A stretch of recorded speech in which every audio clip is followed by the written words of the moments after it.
Anti-memes are real. Think of any piece of information which you wouldn't share with anybody.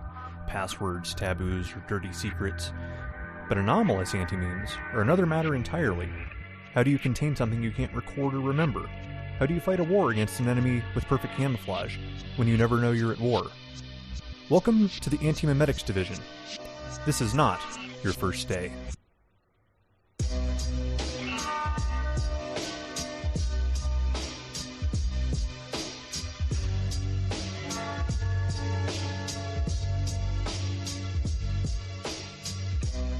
You know what the damnedest thing is? When you get older, the older you get, the less and less doctor's notes mean anything. You remember, I think so, I think a good number of listeners are still in school where maybe this is still relevant. Do you remember, those things were gold, man? Get a doctor's note, it's like, all right, I can now officially slack off and nobody can say shit. That doesn't work anymore. So when last we spoke... Oh, by the way, I'm Blue Soul. This is SCP Cafe. You may already know me. I'm an SCP Wiki administrator, a chat administrator, former subreddit moderator, an author, a loving husband, dog petter, clone aficionado, Tottenham Hotspur supporter, Scuttle overlord, and Wiki dork commander, and technical team co-captain. But enough of all that. Let's talk about important stuff like doctor's notes. When last we spoke, I was real mad at myself, and I think that might have come through in the episode, because I was feeling under the weather, and, my brain, is going like, this isn't you being sick, this is depression. What are you doing? Get off your ass, you worthless sack of shit, and record, you fuck. And no, I actually was sick. I had 102 fever for the next 2 days. Whoops. So I called out of work. I didn't do anything at all. God, I've been running every day, running a couple of miles at least. And the 2 days prior to Thursday and Friday, I was I managed 1,000 steps each day. Do you know how little walking it takes to get 1,000 steps? That was about all I managed. But I appear to be on the mend. I was doing, fairly better yesterday. Got some good work done on WikiDork. Today, I feel just fine. Took the time yesterday to go through applications. This was something new for me. And I got a better appreciation for the process. It is not quite as simple as it would seem, in that it's just you get a list of passcode and age and here's all the people. And no, we do a bit of cross-referencing. We check on a number of things, the specifics of which I won't be elaborating on here because there's not a ton of reason for good people with no ill intentions to know them. But yesterday was my first time doing it. I went through 93 applications. It took me over 2 hours to get them all done. That doesn't sound like a terrible clip. That's 90 seconds a piece, so I guess that's not awful. I'm hoping to get that reduced a bit more in the future, but I did send out a message to every person that I accepted, of which there were I believe 71 that I approved and 22 that I declined, and sent them all a message, and I felt real good about that, and got a couple of them sending me messages back thanking me for welcoming them. So that was kind of cool. I like the thought that I'm the first person to greet them in the wiki. I'm like a Walmart greeter, only the Walmart greeters make more money than I do. But yeah, 93 apps, 2 hours plus. Zinn goes through 70-something apps a night, every night, and it is really quite a lot of work. So, she does a ton, and she has the two most relentless tasks on the wiki, bar none. They are forum crit, being that captain, and running applications, which she has basically just taken on, and the other admins have just kind of let her take it on. Those two jobs never end. They literally, like, I felt so good. Like, hey, the queue is clear. Every single person that has applied to the wiki has gotten a determination. And I shit you not, it took 31 seconds and I had another application. And I'm like, you know what? I'm not going down this rabbit hole. I'm not like, that's fine. You're going to have to wait till tomorrow. So it's been a day, a bit less, and there are 60 new applications, of which I have not looked at any. And, you know, it doesn't stop. And that's good in a way, because that means we're growing. You know, you can't, as an online community, this is a good problem to have. To say, man, it's so much work, like processing all of these people that want to join our community. That's a great problem to have. I am going to be writing some software to make it a little easier on us, though. But I wanted to do this run, like go through all the apps and get a real in-depth feel for the process. Like, what are things you can do to streamline it? You want to check on these things. Okay, well, what if the software showed you these things along, you know, right next to their application text? Sounds good. You know, I might get to where I can just glance over everything on one page and say, yep, that looks good, approve it, and send them a private message. That'd be real nice. If I can make that happen, this will be real easy, and hopefully that might even knock the wait times down on applications. We'll see. This is something, whenever I have a set of tools to make life easy for an organization, whether it's, you know, one of my former jobs or whether even at home, I always call it magic. So, you know, because magic makes things easier for us. Like, how do you do that? That you got that done really fast. Magic. I don't know. I'm a dork. Anyway, so are these esteemed 5 writers of the articles which we'll be discussing today.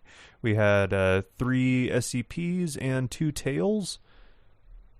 We're going to start with a tale called Procedure 420 Perinaldo. This is a first-timer piece. This was written by Peppermint Legos, and they crushed it. They knocked it out of the park. This is sort of a callback piece to SCP-2845, The Deer, by Jorik. I never actually cared for The Deer. For reasons maybe I should just give it a reread. It's been long enough. It's been at least 5 years. But I always loved Jorik. He let me run with Lord Explosion, so he'll always, you know, I'll always owe him for that. This piece did not need, you did not need the info about the deer to really appreciate the prose put forward. This is really well done. And this is always what I'm like. I'm a little nervous usually when I get started on a tale, especially when you're in this context of reading off of the New Pages feed, because so many of them are so deeply tied to their, you know, whatever their muse was. If it was another SCP, if it was another tale, if it was a part of a series, if it was in a canon. There are so many times where just reading something off of the, you know, the New Pages feed is not great. This did not suffer from that one bit. It painted a really, really fascinating story with only, like, seeing 2845 will help a bit at the end, but I actually like it with maybe without the benefit of that context. I think it still works really well. It paints an interesting story of a D class basically going the route of sort of choosing this canon that they avoid jail by working for the Foundation, and even paints a little story of their routine in their piece to play in working for the Foundation.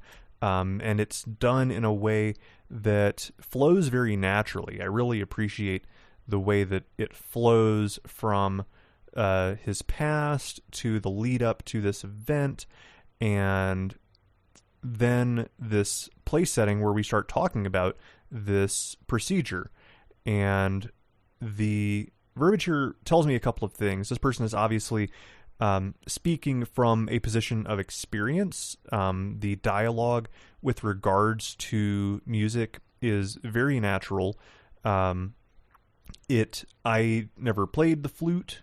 I played guitar. I wasn't in the band in high school because I'm not a nerd. That's a total fucking lie. I'm a total nerd. I can still appreciate that most of this looks very believable. The dialogue here flows very naturally. It's all very plausible. And it grows in a way that the drama of it elevates naturally, and even sort of knowing the outcome is not enough to take away your enjoyment of it.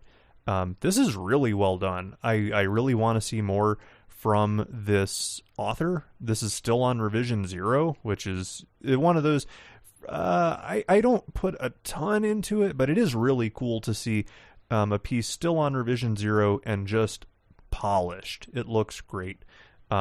Really, really well done. Highly underrated. This is only currently at plus 17 with a very enthusiastic plus 1 from me. Moving on now is SCP-5730, titled To Be a King of the Seas Anew by Veralta, and this was actually a -1 from me.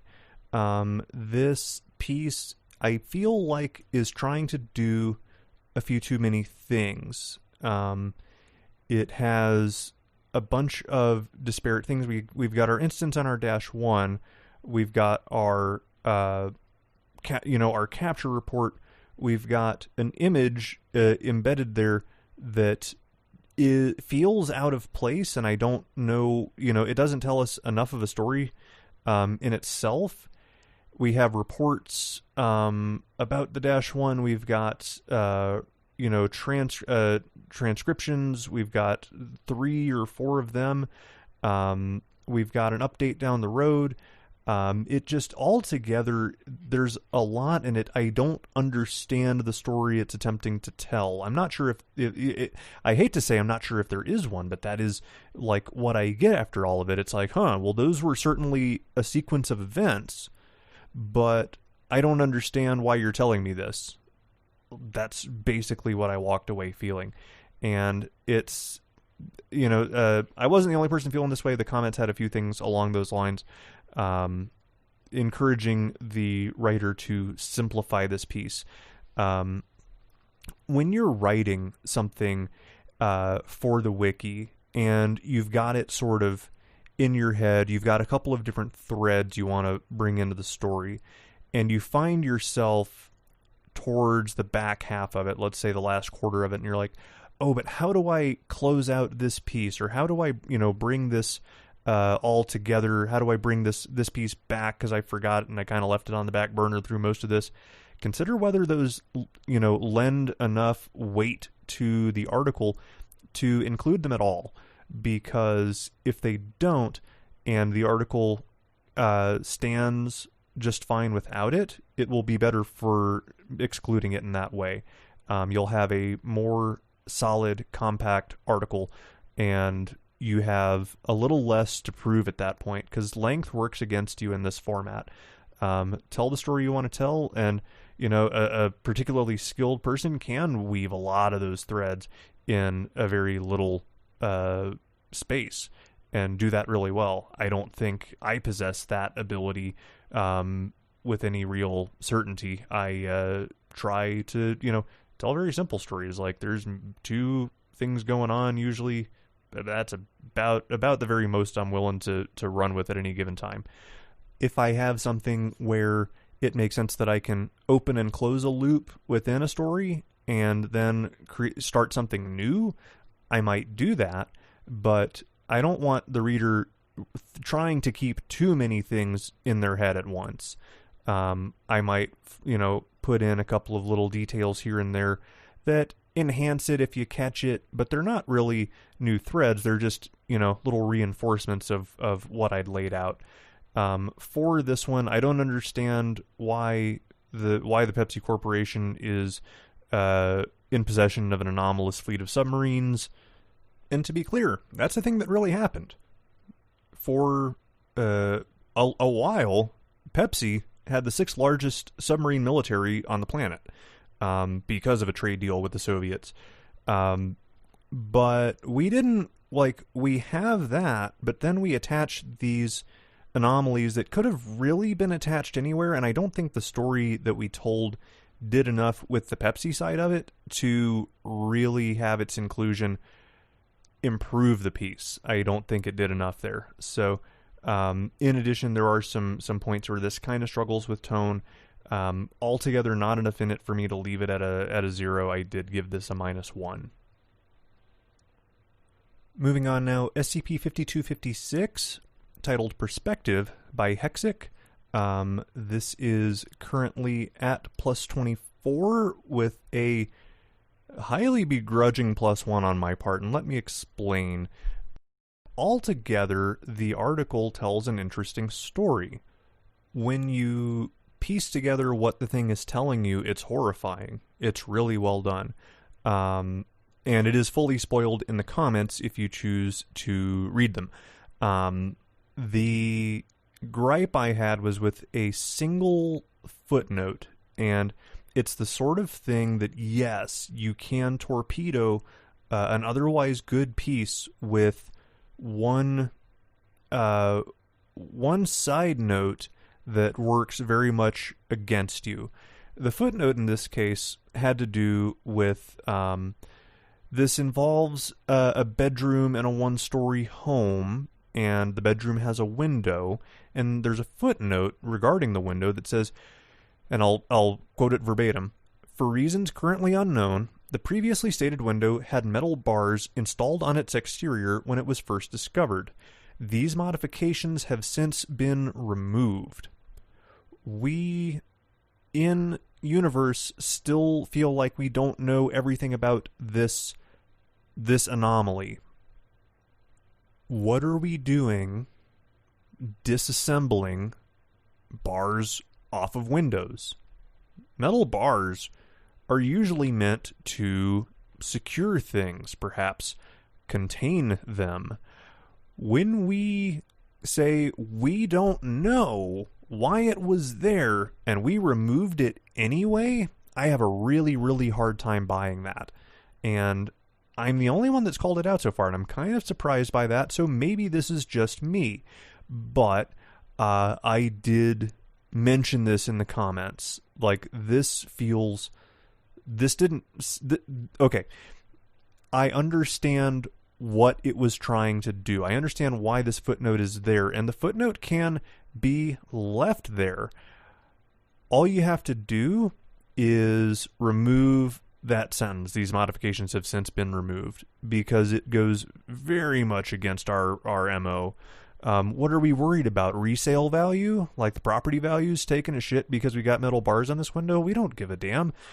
If we don't know what it's for, we're not going to remove it because that's not our nature. Does that make sense? Am I like, old man yells at cloud mode here?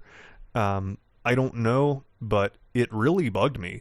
And it almost bugged me enough to no vote this. It's otherwise really good, but I decided that the story that it did tell, despite that, was really good and did give it a +1. But that is the sort of margins that you're sometimes talking about with the difference between a 0 and a +1, or even a +1 and a -1. Some people will take this really, really seriously. Keep that in mind, especially when you start including things that may go against what a lot of people have in their head for how the Foundation operates. Next up, SCP-5590, titled That Little Bastard Robot by user An Actual Crow, not to be confused with Corvus. This was low-key brilliant. I really liked this piece. It has this sort of running joke throughout this piece of this intentionally really annoying little robot getting under the skin of the head researcher, and this escalates and escalates and escalates, and we have, moments where we really should feel bad for the head researcher, And the way we end it, at least I felt really bad for the robot. It's really good. This is not an insanely ambitious piece. This is telling a little slice of life story that at certain points in this, it felt very old school. Like, it felt derivative of a number of things that I'd seen before. Little robots and our test logs of what it does, with the world around it. It felt old school, and it was only this, running story of the friction between it and the head researcher that made this piece stand out, but it really did make it stand out. This is a really good example of how you can take that old school format of, this is something we used to see a lot of. We see very little of this comparatively these days, of the test log, of the table. We gave it this, this was our stimulus, this is our response, and have rows of that. You used to see that practically every article, and it's not nearly as big a thing anymore. So that was kind of cool that we've blended this into the modern paradigm of, we're telling a story as well. We're telling a story through the table of different events. You can sort of see the point where the head researcher snaps, and it really goes over really well. I really like this piece. This is another first-timer piece. Two really good first-timer pieces today. Very well done. This is currently at plus 27 with my enthusiastic plus 1. Now, last and certainly not least, we have the final tale of a series that has been running for the last 3 years. This is part of the Antimemetics Division series hub. This is titled Champions of Nothing. It is the epilogue to the 55555 series, which is in itself a sequel to the There Is No Antimemetics Division series, which relates in a great deal to a little article that he has a co-write credit on called SCP-055. This was a long time coming. There Is No Antimemetics Division started in 2015, and we are closing out, at least for now, the tale series of a highly talented writer. Champions of Nothing will tell you very little on its own. You really do need the full understanding of the story this far. It begins with SCP-3125 and continues through a 12-part series, all regarding the Antimemetics Division. What I did see, and I will admit, I have not been keeping up with this series. What I did read was really well put together. That's hardly a surprise. This is an outstanding writer, and the stuff that I've seen in bits and pieces before, Case Hate Red, Ara Orun, both really good. And this is all stuff that I just reading through the comments. This is really the litmus test for a long series like this. Do people still want to see more? Because there are, I can't tell you how many series where we get chapter 1 and crickets and it stops. We might get 2 chapters in and it stops. We're way into the Antimemetics Division series. There's something like 30 articles written in this. It's not quite a canon. It could be. I think it just needs another writer or two. So get comfy, pull up the Antimemetics Division hub, begin your reading. 055 is your logical starting point. I feel like most of you have read it up to this point, but if not, you certainly don't want to miss that one anyway. I feel like it is a really pivotal piece uh, for the wiki and its development, and just go from there. This guides you through everything. Our 5-part There Is No Anti-Memetics Division, our interlude SCP, and then the 12-part 55555 direct sequel. So I am very happy for you, Quantum, to see this come to a successful end. It looks like the readers love what you have put out. I am reserving my vote for now. I don't I don't have time tonight. It's already 9:00. But I'm going to be making some time to get caught up on this. I really feel like I need to. And with that, we're done, at least for a little while. I am a ways behind, as Spike Brennan pointed out to me. I'm a few episodes off my pace. I wanted 30 in 30 days. I'm somewhere at like 10 in 14 days, maybe 9 in 14. I'm not sure. It's not great, but there's a lot of days left in June. And I'm going to be doubling up on a couple of these days, I hope. We're going to be talking nerd stuff. We're going to talk WikiDork. We're going to talk Scuttle.